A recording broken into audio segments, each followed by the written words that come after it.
कैसे हैं आप सभी। मेरा नाम है कुणाल शर्मा और हमारा चैप्टर नंबर 3 का ये लास्ट टॉपिक है, दैट इज़ टॉपिकल एजेंट। क्या नाम है? Topical agent. तो चलिए इसको स्टार्ट करते हैं, लेकिन टॉपिकल एजेंट स्टार्ट करने से पहले हम बात करेंगे एंटी माइक्रोबियल एजेंट के बारे में। अच्छा, इसके बारे में पहले हम क्यों बात कर रहे हैं, तो जब हम टॉपिकल एजेंट पढ़ेंगे तो इसके बारे में कुछ टर्म्स वगैरह आएंगी, तो हमको आगे पता रहनी चाहिए, इसलिए हम पहले पढ़ रहे हैं एंटी माइक्रोबियल एजेंट के बारे में थोड़ा सा समझते हैं। एंटी का मतलब होता है अपोजिट। क्या मतलब होता है? असो अपोजिट। माइक्रोब्स का मतलब होता है माइक्रो ऑर्गेनिज्म। और एजेंट का मतलब होता है ऐसे एजेंट जो एंटी माइक्रोबियल के अपोजिट काम करें, यानी उनको या तो मार दें या फिर उनकी जो ग्रोथ है उसको क्या करते हैं, रोकते हैं। उनको हम बोलते हैं एंटी माइक्रोबियल एजेंट। तो देखिए, the substance which are use to kill और टू इनहिबिट और to prevent the growth of micro organism are called anti microbial agent. ठीक है, इतनी सी परिभाषा है इसकी। देयर आर माइक्रोबिसाइडल और माइक्रोबायोस्टैटिक। तो देखिए, इसको मैं बताता हूँ। ठीक है, तो देखो, जो एंटी माइक्रोबियल एजेंट होते हैं वो होते हैं दो टाइप के। कितने टाइप के? दो टाइप के। एक तो होते हैं साइडल, यानी ऐसे माइक्रोबियल एजेंट जो कि माइक्रो ऑर्गेनिज्म को मार देते हैं। ठीक है, और माइक्रोबायोस्टैटिक क्या होते हैं? वो होते हैं जो कि इनकी ग्रोथ को क्या करते हैं, इनकी ग्रोथ को रोकते हैं। अब अगर हम इनकी क्लासिफिकेशन की बात करें तो ये टोटल हमारे पास मेनली 5 टाइप के होते हैं, और ये हम क्लासिफिकेशन कर रहे हैं on the basis of mechanism of action. ये कैसे काम करते हैं? पहले हम बात करते हैं एंटीसेप्टिक के बारे में। तो एंटीसेप्टिक क्या होते हैं? एंटीसेप्टिक ऐसे सब्सटेंसेस होते हैं जो कि माइक्रो ऑर्गेनिज्म हैं, या तो उनको मार देंगे या फिर उनकी क्या करेंगे, ग्रोथ को इनहिबिट करेंगे। लेकिन ये काम करते हैं किस पे? लिविंग टिश्यू के ऊपर। यानी हम इनको ह्यूमन्स या एनिमल में यूज़ कर सकते हैं। यानी मान लीजिए ये कोई टिश्यू वाला पार्ट है, इस पे क्या है, इस पे ये बैक्टीरिया लग गए हैं, बैक्टीरिया वगैरह लग गए हैं। ठीक है, तो अब जब हम इस पे एंटीसेप्टिक अप्लाई करेंगे तो या तो ये इनको किल कर देगा या फिर इनकी ग्रोथ को प्रिवेंट कर देगा। दूसरी ओर आता है हमारे पास डिसइंफेक्टेंट क्या होते हैं? ये भी सेम काम करते हैं, लेकिन ये नॉन लिविंग पर काम करते हैं। एंटीसेप्टिक डिसइंफेक्टेंट दोनों सेम है, लेकिन जो एंटीसेप्टिक है वो लिविंग के ऊपर काम करेगा, और जो डिसइंफेक्टेंट है वो नॉन लिविंग, जैसे जो हमारी फ्लोर वगैरह हो गए, हमारे क्लॉथ्स वगैरह हो गए, उनके लिए इसका यूज़ आता है। ठीक है, फिर एक टर्म आता है दैट इज़ जर्मीसाइड्स। क्या जर्मीसाइड्स क्या होते हैं? तो जर्मीसाइड्स क्या होते हैं? ये दोनों पे काम करते हैं, चाहे वो लिविंग हो चाहे वो नॉन लिविंग हो, ये दोनों को मारते हैं। फिर आता है एक बैक्टीरियोस्टैटिक। ये बैक्टीरियोस्टैटिक क्या होते हैं? बैक्टीरियोस्टैटिक का मतलब वही है जो बैक्टीरिया या फिर माइक्रो ऑर्गेनिज्म होते हैं उनकी ग्रोथ को रोकते हैं। फिर एक आते हैं सैनिटाइज़र तो यार आप जानते ही हैं, कोरोना में सबने यूज़ ही किया है सैनिटाइज़र क्या होता है, तो इसको बताने की ज़रूरत नहीं है, तो इसको देख लीजिए। They are use to maintain general public health and clean और wash away the micro organic matter. ठीक है, अब चलिए हम बात करते हैं किसकी, इनके एग्जांपल्स की। लेकिन यार देखो, इसमें कुछ नहीं है, बस आपको चीज़ें समझनी है। तो मैं एक बार इसको फिर से थोड़ा सा आपको समझाता हूँ। ठीक है, मैं इसको इरेज कर देता हूँ, फिर एक बार हम इसको फिर से देखते हैं ताकि हमारी चीज़ें ज़्यादा अच्छी से क्या हो जाएं, क्लियर हो जाएं। और कोई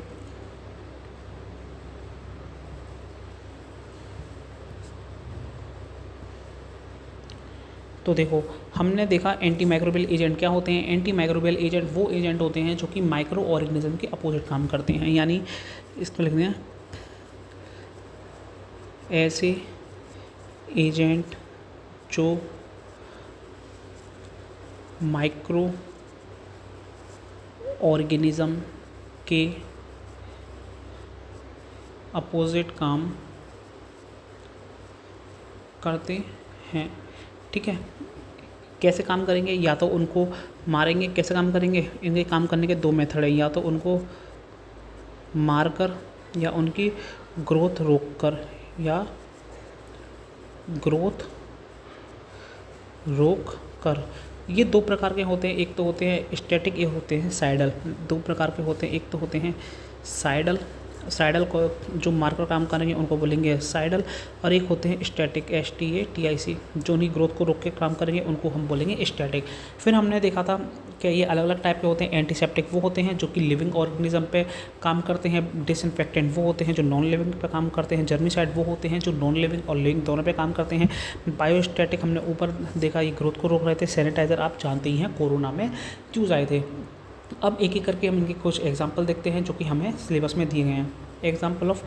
example of anti microbial agent कौन कौन से होते हैं? Silver nitrate, ionic silver, chlorhexidine gluconate, hydrogen peroxide, boric acid, bleaching powder और पोटेशियम परमैंगनेट। ये जो सारे हैं ये कहाँ होते हैं? स्किन के ऊपर अप्लाई होते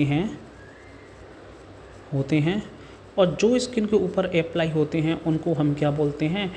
टॉपिकल एजेंट। क्या बोलते हैं उनको? Topical agent.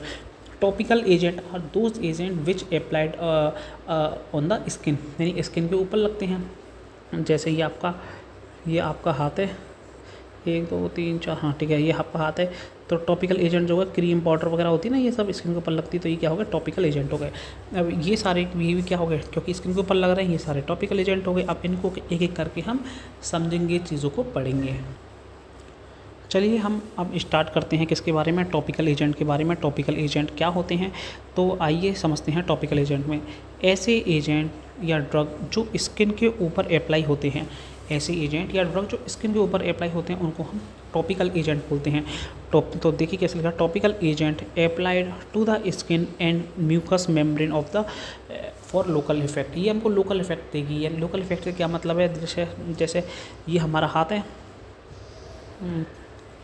हाथ कुछ ज़्यादा शक्तिमान वाला बन गया, ये हमारा हाथ है, ठीक है, यहाँ कुछ हो गया, मान लीजिए फोड़ा फुंसी कुछ हो गया, तो अब क्या करेंगे हम इस पर क्रीम पाउडर जो भी लगाना है, कोई मेडिकल क्रीम वगैरह लगाई, तो अब क्या होगा? हमारा हाथ क्या होगा? ये हाथ हमारा सही हो जाएगा। यानी ये कौन सा इफेक्ट हुआ? ये लोकल इफेक्ट हुआ, ठीक है। ये कौन सा हुआ? लोकल इफेक्ट हुआ। They act local with minimal और नो सिस्टमेटिक इफेक्ट। सिस्टमेटिक का मतलब मैंने आपको पहले ही बताया जब हमने एंटासिड पढ़े थे कि एंटासिड 2 टाइप के होते हैं, एक तो होते हैं सिस्टमिक एंटासिड, एक होते हैं non systemic antacid. Systemic antacid कौन से थे? जो सिस्टम के अंदर घुस रहे थे। ऐसे ही यही है, ये जो टॉपिकल एजेंट होते हैं ये नॉन सिस्टमेटिक एक्शन होते हैं, यानी ये स्किन के अंदर काम नहीं करेंगे, ये जहाँ पर लगाया वहाँ पे अप्लाई करके काम कर देंगे, ठीक है।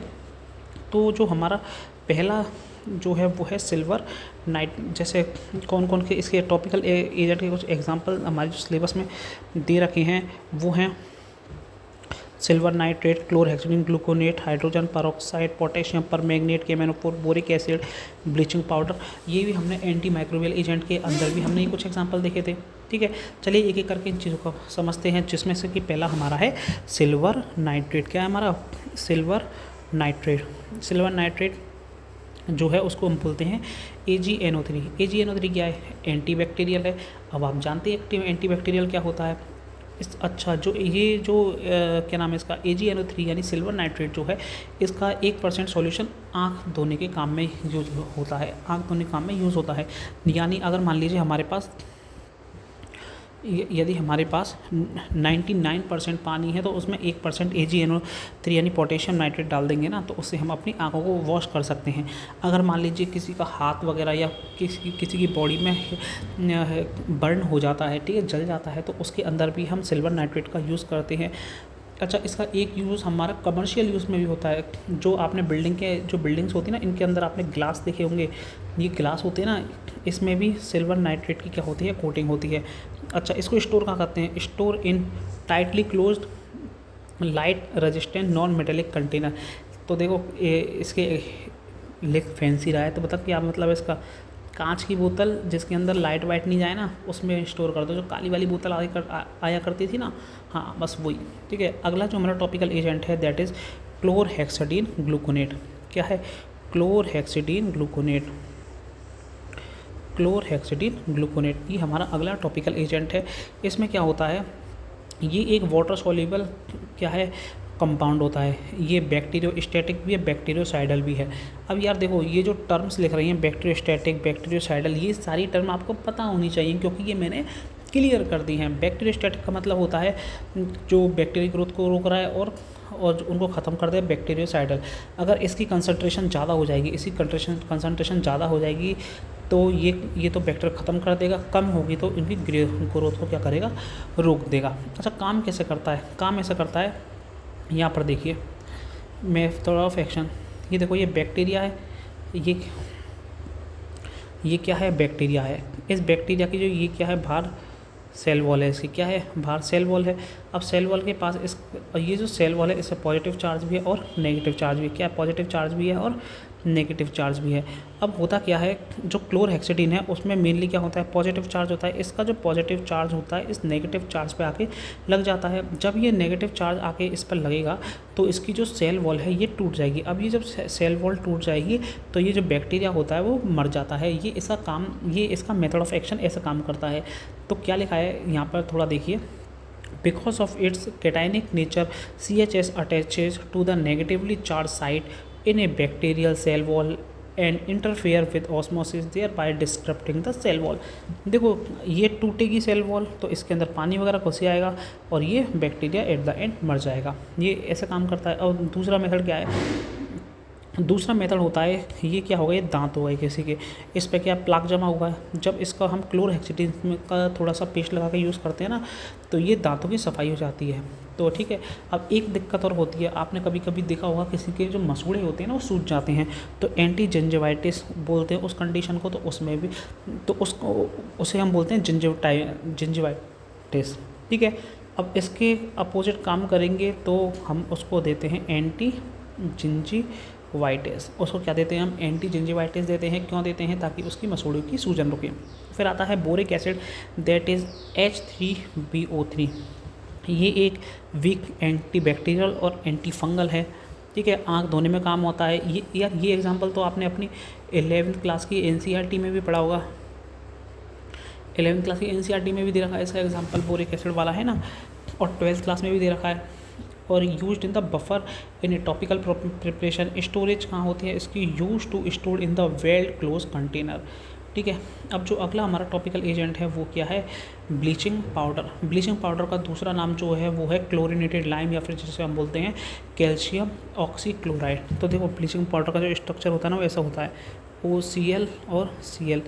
ये क्या है, इसका स्ट्रक्चर है, बनाने की ज़रूरत नहीं है, बस मैंने बता दिया क्योंकि ये भी यार आपकी उसमें दे रखा है, या तो 11th में फिर 12th में, लेकिन दे जरूर रखा है आपकी NCERT में। मुझे इतना 100% श्योर हूँ कि ये स्ट्रक्चर दे रखा है, बट ये नहीं पता किस में दे रखा है, लेकिन दे रखा है। ठीक है, इसका जो दूसरा नाम है क्लोरहेक्सिडिन लाइम, या फिर इसे बोलते हैं हम कैल्शियम ऑक्सीक्लोराइड।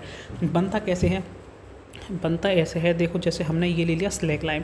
क्या ले लिया हमने, स्लैक लाइम ले लिया। स्लैक लाइम के ऊपर क्लोरीन को रिएक्शन कराते हैं तो हमें CuCl2 + H2O मिल जाता है। क्या मिल जाता है, ये मिल जाता है। और यही हमारा क्या है, कैल्शियम ऑक्सीक्लोराइड। इसके यूजेस की बात करें तो क्या यूजेस हैं, ऑक्सीडाइजिंग एजेंट, ब्लीच करता है, आप जानते हैं, यूज डिसइंफेक्टेंट। क्लोज कंटेनर में ही इसको स्टोर करना है। ठीक है, अब हमारा जो अगला टॉपिकल एजेंट है that is potassium permanganate. Potassium permanganate कहाँ पढ़ा है मैंने, बताऊँ कहाँ पढ़ा है आपने पोटेशियम परमैंगनेट। पोटेशियम परमैंगनेट आपने पढ़ा है 12th क्लास के अंदर NCERT में, जो D ब्लॉक के कंपाउंड है उसके अंदर आपने ये पढ़ा है, पोटेशियम मैग्नेट और पोटेशियम परमैंगनेट। और अब ये जो पोटेशियम परमैंगनेट हम जो यहाँ पढ़ रहे हैं वो एज अ एंटीसेप्टिक काम करता है, और ये ऑक्सीडाइजिंग नेचर का होता है। ऑक्सीडाइजिंग नेचर का होने का मतलब ये है, ये अपने अंदर से ऑक्सीजन रिलीज़ करेगा। ठीक है, अब ये ऑक्सीजन जो होगी बैक्टीरिया के अंदर जाएगी और जो उसके प्रोटीन है उनको ख़त्म कर देगी। अगर वो प्रोटीन ख़त्म होंगे तो बैक्टीरिया भी ख़त्म हो जाएगा। तो antiseptic action is due to the releasing of oxygen which is bacterial protein. यानी जो देखो ये K-MnO4, इसने ऑक्सीजन निकाला, ये इसके प्रोटीन पे जाके लगा बैक्टीरिया के और बैक्टीरिया मर गया। यानी cleaning of wound, treatment of dermatitis cause by bacteria fungi used in the antibiotic बार्बिटरेशन मॉर्फिन पॉइजनिंग। अगर हमें स्टोर करना है, store in tightly closed container. ठीक है, अब देखो अब एक लेक्चर में ऐसा बनाऊंगा जिसके अंदर अब आपने देखा होगा कुछ क्लासिफिकेशन करता होगा। अगर उस क्लासिफिकेशन को आप देख लेते हो तो आपको पूरा का पूरा चैप्टर एज इट इज़ याद हो जाएगा। वो आपको वो 1 से 2 पन्ने का होगा, वो देख लेना, तो काम आपका हो जाएगा। उसको मैं बनाऊंगा और अपकमिंग जो लेक्चर होगा उसके अंदर मैं उसे डाल दूँगा।